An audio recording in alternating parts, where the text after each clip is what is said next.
നമസ്കാരം. ഞാനിന്ന് ഒരു വീഡിയോ ചെയ്യാൻ കാരണം ഇപ്പോൾ അതായത് ഒരു പേരൻസിന് വേണ്ടിയിട്ടാണ്.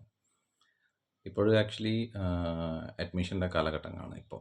അതായത് അഡ്മിഷൻ അതായത് 10th +2 എല്ലാം റിസൾട്ട് വന്നിട്ടും എല്ലാവരും അഡ്മിഷന് വേണ്ടിയിട്ട് കോളേജ് സെർച്ച് ചെയ്യുന്ന സമയമാണിപ്പോൾ. അപ്പോൾ അതിൻ്റെ ഒരു ജസ്റ്റ് ഒരു എക്സ്പ്ലെയിൻ ചെയ്യാൻ വേണ്ടിയിട്ടാണ്. അതായത് ഒരു സ്റ്റുഡൻസിന് അല്ലെങ്കിൽ കുട്ടികൾക്ക് ഒരു കോളേജ് തിരഞ്ഞെടുക്കാനും അതിൽ ഇപ്പോഴത്തെ ലേറ്റസ്റ്റ് ആയിട്ടുള്ള കോഴ്സുകളെല്ലാം പുതിയ ഇതായിട്ട് 2025 ലേറ്റസ്റ്റ് ആയിട്ടുള്ള കോഴ്സുകൾ സ്റ്റാർട്ട് ചെയ്തിട്ടുണ്ട് പല കോളേജസിലും. അപ്പോൾ അതിനെ പറ്റിയിട്ടും അതേപോലെ എങ്ങനെ സെലക്ട് ചെയ്യണം എന്നുള്ളതിനെ പറ്റിയിട്ടും പിന്നെ അതിൽ വരുന്ന പ്രശ്നങ്ങളെ പറ്റി ഒന്ന് പറയാൻ വേണ്ടിയിട്ടായിരുന്നു. അതായത് ഇപ്പോൾ ഈ 10th 12th പാസ്സായ സ്റ്റുഡൻസിൻ്റെ പേരൻസിനോടാണ്. അതായത് ഇപ്പോൾ അഡ്മിഷൻ്റെ കാലഘട്ടമാണ്. അപ്പോൾ നിങ്ങൾ കുട്ടികൾക്ക് ഇഷ്ടമുള്ള സബ്ജക്റ്റ് സെലക്ട് ചെയ്യുന്ന സമയത്ത്, കോളേജ് സെലക്ട് ചെയ്യുന്ന സമയത്ത് ഒന്ന് ശ്രദ്ധിക്കേണ്ട കുറച്ച് കാര്യങ്ങളുണ്ട്. അതായത് ഒന്ന് ഇഷ്ടംപോലെ അതായത് സോഷ്യൽ മീഡിയ ആക്ടിവിറ്റീസും ഡിജിറ്റൽ മാർക്കറ്റിലുള്ള ഈ യുഗത്തിൽ ഇപ്പോൾ AI പോലത്തെ സംഭവങ്ങളിലുള്ള സമയത്ത് ഈ കോളേജുകളിലെ ആഡുകളെല്ലാം വളരെ വലുതാണ്.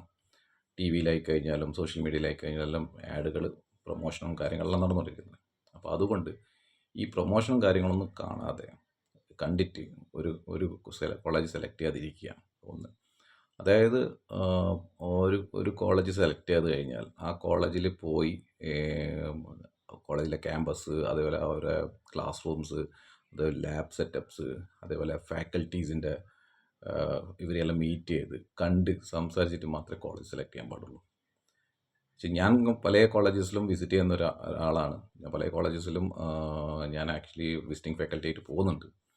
അപ്പം ഞാൻ കണ്ട പല കോളേജസിലും അതായത് പുതിയ കോളേജ് വന്ന കോളേജുകളുണ്ട്, പഴയ കോളേജുകളുണ്ട്.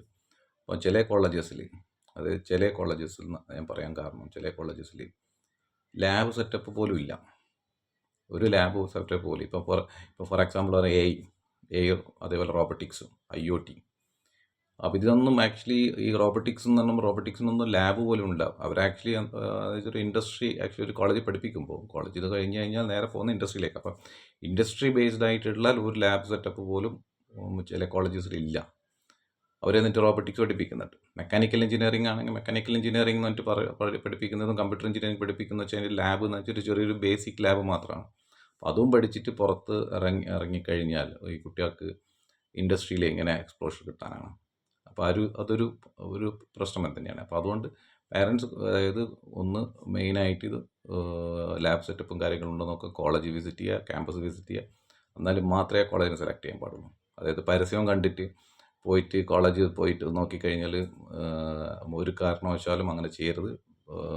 ഇപ്പം കേരളത്തിലായി കഴിഞ്ഞാലും തമിഴ്നാട്ടിലായിക്കഴിഞ്ഞാലും കർണാടകയിലെല്ലാം ഇഷ്ടംപോലെ കോളേജസ് ഉണ്ട്. അപ്പോൾ അവിടെ കോളേജിൽ പേഴ്സണലായിട്ട് പോയിട്ട് കണ്ട് ഇഷ്ടപ്പെട്ടതിന് മാത്രം സെലക്ട് ചെയ്യാം കോഴ്സ്. അതേ ഇപ്പം റോബോട്ടിക്സിൻ്റെ ട്രെയിനിങ് എന്ന് വെച്ചാൽ പണ്ട് ഇതിനു മുമ്പ് 2010-11 കാലഘട്ടത്തിൽ 3D പ്രിൻ്ററായിരുന്നു.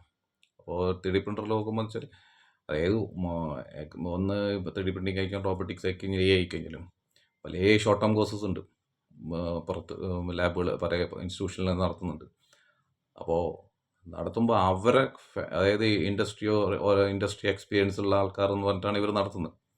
പക്ഷേ ക്ലാസ് എടുക്കുന്ന കുട്ടികളെന്ന് വെച്ചാൽ ഫ്രഷേഴ്സ് എന്ന് പറഞ്ഞാൽ ഒന്നിക്കിൽ ബാക്ക് പേപ്പർ, അതായത് ഏതെങ്കിലും സബ്ജക്റ്റിൽ ഫെയിലായ കുട്ടികളെല്ലാം ക്ലാസ് എടുക്കുന്നത്.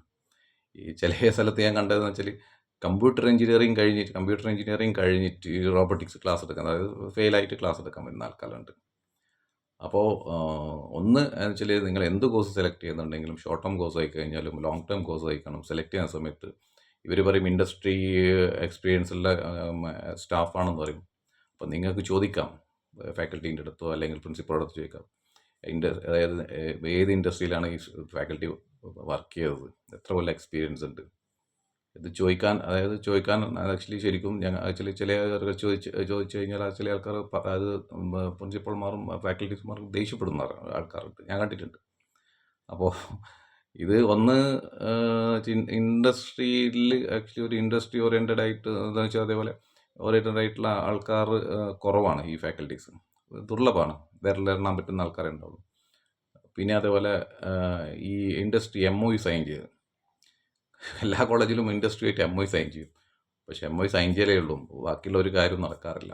അപ്പം അങ്ങനത്തെ കുറേ കാര്യങ്ങളുണ്ട്.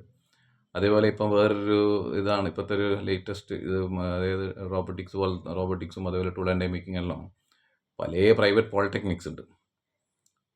അതായത് ടൂൾ ആൻഡ് ഡൈ മേക്കിംഗ് ഏറ്റവും കൂടുതൽ പ്രാക്ടിക്കൽ എക്സ്പ്ലോർ ചെയ്യേണ്ട ഒരു സംഭവമാണ്. പക്ഷേ പ്രാക്ടിക്കലിൽ ചില പ്രൈവറ്റ് പോളിടെക്നിക്കലിന് സെക്കൻഡ് ഹാൻഡ് മെഷീൻ, അതായത് സ്ക്രാപ്പിൽ നിന്ന് എടുത്തിട്ട് റീബിൽഡ് ചെയ്തിട്ട് കൊണ്ടുവന്നിട്ട് വെച്ച കോളേജസുകളുണ്ട്. അപ്പോൾ അതുകൊണ്ട് അവർ പറയും എന്താ പറയുക, കംപ്ലീറ്റ് ആയി കഴിഞ്ഞാൽ tool and dye making mechanical കഴിഞ്ഞാൽ ഇത്ര സാലറി, സോ സാലറി ഭയങ്കര ഹൈ സാലറിയാണ്, ഈ മറ്റേ ഞങ്ങൾ അവിടെയാണ് പ്ലേസ്മെൻറ്റ് ചെയ്യുന്നത് ഇവിടെയാണ് പ്ലേസ്മെൻറ്റ് ചെയ്യുന്നതെന്ന് പറയും. പക്ഷേ മുമ്പെയുള്ള കുട്ടികളുടെ അടുത്ത് ചോദിക്കണം, അതായത് മുമ്പ് പാസ്സായ സീനിയർ സ്റ്റുഡൻസിൻ്റെ അടുത്ത് ചോദിക്കുക പേരൻസ്, അതായത് നിങ്ങൾക്ക് എത്ര സാലറി കിട്ടുന്നത്. ഈ അതായത് ഇവർ മാർക്കറ്റിങ്ങിന് വേണ്ടിയിട്ട് ഇവർ പറയും ഇറങ്ങിയ ഉടനെ 35,000 50,000 കിട്ടുന്നെന്ന് പറയും. ഒരു മെക്കാനിക്കൽ എഞ്ചിനീയറിനോ അല്ലെങ്കിൽ ഒരു ടൂൾ ആൻഡ് ഡൈ മേക്കേഴ്സിനോ ഒരു റോബോട്ടിക്സ് കഴിഞ്ഞ ആൾക്കാർക്കൊന്നും ഇറങ്ങിയ ഉടനെ ഒരു 3 കൊല്ലം 4 കൊല്ലം കഴിഞ്ഞ് ഇറങ്ങിയ ഉടനെ 50,000 ഒന്നും ഒരു കമ്പനിയും കൊടുക്കുന്നില്ല ഇവിടെ ഇന്ത്യയിൽ. പുറത്തുണ്ടാവുമായിരിക്കും, പക്ഷേ ഇന്ത്യയിൽ കൊടുക്കുന്നില്ല. അപ്പോൾ അതുകൊണ്ട് ഇത് അഡ്മിഷൻ എടുക്കുന്ന പോകുന്ന സമയത്ത് അല്ലെങ്കിൽ ഷോർട്ട് ടേം ആയി കഴിഞ്ഞാൽ ലോങ് ടേം ആയി കഴിഞ്ഞാലും ഇപ്പോഴത്തെ AI റോബോട്ടിക്സ് കാലമാണ്. അപ്പം ആക്ച്വലി പ്രാക്ടിക്കൽ നോളജ് കൂടുതൽ വേണ്ടത്. അപ്പോൾ അതിൻ്റെ ലാബ് സെറ്റപ്പും കാര്യങ്ങളെല്ലാം പേരൻസ് ശ്രദ്ധിച്ച് കുട്ടികളോടും കൂടി സ്റ്റുഡൻസിനോട് കൂടി എന്ന് വെച്ചാൽ നിങ്ങൾ കോളേജ് സെലക്ട് ചെയ്യുന്ന സമയത്ത് നിങ്ങൾക്ക് ചോദിക്കാനുള്ള അധികാരമുണ്ട്. അതായത് ചോദിക്കണം, ലാബ് സെറ്റപ്പ് കാണണം, ഇത് കാണണം, അതേപോലെ ഫാക്കൽറ്റീസിന് എന്താണ് ഇത്, ഫാക്കൽറ്റീസിൻ്റെ ക്വാളിഫിക്കേഷൻ എന്താണെന്ന് പേരൻസിന് ചോദിക്കാം. പക്ഷേ അധിക കോളേജിൽ മാർക്കറ്റിംഗ് പരമായിട്ട് പറയും ഇൻഡസ്ട്രി എക്സ്പോഷറുള്ള ആൾക്കാരാണ്, ഇതാണെന്ന് പറയും. അത് നെവർ മൈൻഡ് വെച്ചാൽ അവർ മാർക്കറ്റിങ്ങിൻ്റെ തന്ത്രമാണ്. പല കോളേജിൽ ഇപ്പം എന്ന് വെച്ചാൽ ഞാൻ കണ്ടെടുത്തോളം എന്ന് വെച്ചാൽ എല്ലാവരും മാർക്കറ്റിങ്ങിൽ വളരെ രീതിയിൽ, അതായത് ഇപ്പോൾ AI കാലഘട്ടങ്ങളായതുകൊണ്ട് പല രീതികളും ലാബെല്ലാം സെറ്റ് ചെയ്തിട്ടും കണ്ണം ചെയ്യുന്നു. പക്ഷേ അവിടെ പോയി ലാബൊന്നും ഉണ്ടാവില്ല. ഇത് ഞങ്ങളൊരു ഓൾമോസ്റ്റ് സൗത്ത് ഇന്ത്യയിൽ മൊത്തം കോളേജിൽ വിസിറ്റ് ചെയ്തതാണ്. അപ്പോൾ നമുക്കറിയാൻ പറ്റും ലാബ് എവിടെതെല്ലാം കോളേജിലാണ് നല്ല ലാബുകളുള്ളത്. കേരളത്തിൽ കർണാടകയിൽ ഏതെല്ലാം കോളേജിലാണുള്ളത്, തമിഴ്നാട്ടിൽ ഏതാ നല്ല കോളേജിൽ ലാബുള്ളതെന്ന് വെച്ചാൽ നമുക്ക് പറയാൻ പറ്റും. അതായത് അത് ഞാൻ അടുത്ത ഇതിൽ പറയാം, അതായത് ഏതെല്ലാം കോളേജിലാണ് നല്ല ഹൈടെക് ലാബുകൾ ഉള്ളതെന്ന് വെച്ചാൽ കേരളത്തിലേക്കും കർണാടകയിലും തമിഴ്നാടേക്കും ആന്ധ്രയിലേക്കെങ്കിലും. അപ്പോൾ അതുകൊണ്ട് എല്ലാവരും ശ്രദ്ധിക്കുക.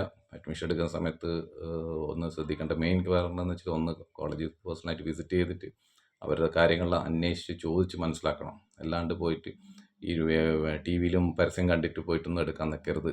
അപ്പോൾ അതുകൊണ്ട് അതേപോലെ ഇപ്പോൾ റോബോട്ടിക്സ് ആയി കഴിഞ്ഞാൽ AI കഴിഞ്ഞാൽ ടൂൾ ആൻഡ് ഡൈ മേക്കിംഗ് കഴിഞ്ഞാൽ മെക്കാനിക്കൽ ആണെങ്കിൽ എന്ത് കോഴ്സാണെങ്കിലും അവരുടെ കോളേജിൽ വിസിറ്റ് ചെയ്ത് ലാബ്, അതേപോലെ അവിടുത്തെ ക്ലാസ് റൂംസ്, അതേപോലെ ഹോസ്റ്റൽ ഫെസിലിറ്റീസ് എല്ലാം ചെക്ക് ചെയ്തിട്ട് മാത്രമേ എല്ലാവരും അഡ്മിഷൻ എടുക്കുമ്പോൾ ശ്രദ്ധിക്കണം. അപ്പോൾ അതേപോലെ കൺസൾട്ടന്റ്മാരുണ്ട് ബാംഗ്ലൂരും അതേപോലെ കർണാടകയിലും കേരളത്തിലായി കഴിഞ്ഞാലും.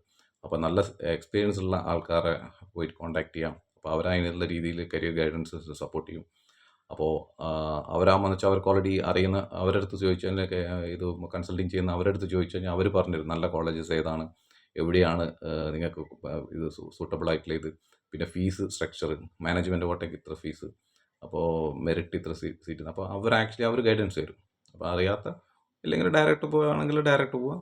ഇവരുടെ അടുത്താകുമ്പോൾ ഇവർ കുറച്ചും കൂടി നല്ല രീതിയിൽ നിങ്ങളെ സപ്പോർട്ട് ചെയ്യും, ഒരു കരിയർ ഗൈഡൻസ് എന്ന രീതിയിൽ സപ്പോർട്ട് ചെയ്യും. അപ്പോൾ അതിനുള്ള ഒരു ഗുണമുണ്ട്. അപ്പോൾ അതുകൊണ്ട് അവരെ സെലക്ട് ചെയ്യുമ്പോൾ ഒന്ന് ശ്രദ്ധിക്കുക. ആക്ച്വലി എക്സ്പീരിയൻസുള്ള ഇഷ്ടംപോലെ ആൾക്കാരുണ്ട് ബാംഗ്ലൂരേക്കും കേരളത്തിലേക്കും. അപ്പോൾ അവരുടെ അടുത്ത് സംസാരിച്ചിട്ട് ഇത് ചെയ്യുക. പിന്നെ പുതിയ ആൾക്കാരെല്ലാം വരുന്നുണ്ട്. അപ്പോൾ അവരുടെ അടുത്ത് പറ്റിക്കപ്പെടാതിരിക്കുക. അപ്പോൾ അതുകൊണ്ട് എല്ലാവരും ഒന്ന് ശ്രദ്ധിച്ചിട്ട് അഡ്മിഷൻ എടുക്കുന്ന സമയത്ത് പാരൻസിനോടും സ്റ്റുഡൻസിനോടും അഡ്മിഷൻ എടുക്കുന്ന സമയത്ത് എല്ലാ കാര്യങ്ങളും A to Z കാര്യങ്ങൾ നോക്കിയിട്ട് മാത്രമേ ഒരു കോളേജ് സെലക്ട് ചെയ്യാൻ പാടുള്ളൂ. അതേപോലെ ഷോർട്ട് ടേം കോഴ്സ് ആയി കഴിഞ്ഞാൽ ലോങ് ടേം കോഴ്സ് ആയി കഴിഞ്ഞാൽ എല്ലാ ഫെസിലിറ്റിയും അന്വേഷിച്ച് പഠിച്ച് ഒരു ഫീഡ്ബാക്ക് എടുത്തതിന് ശേഷം മാത്രം ജോയിൻ ചെയ്യാം. ഓക്കെ, ഇതൊന്ന് ജസ്റ്റ് ഒന്ന് എല്ലാവരിലും എത്തിക്കുക എന്നുള്ള രീതിയിലാണ്, ജസ്റ്റ് ഒരു ഇൻഫർമേഷൻ എന്നുള്ള രീതിയിൽ ഞാൻ ഈ വീഡിയോ ചെയ്തത്. Okay, thank you.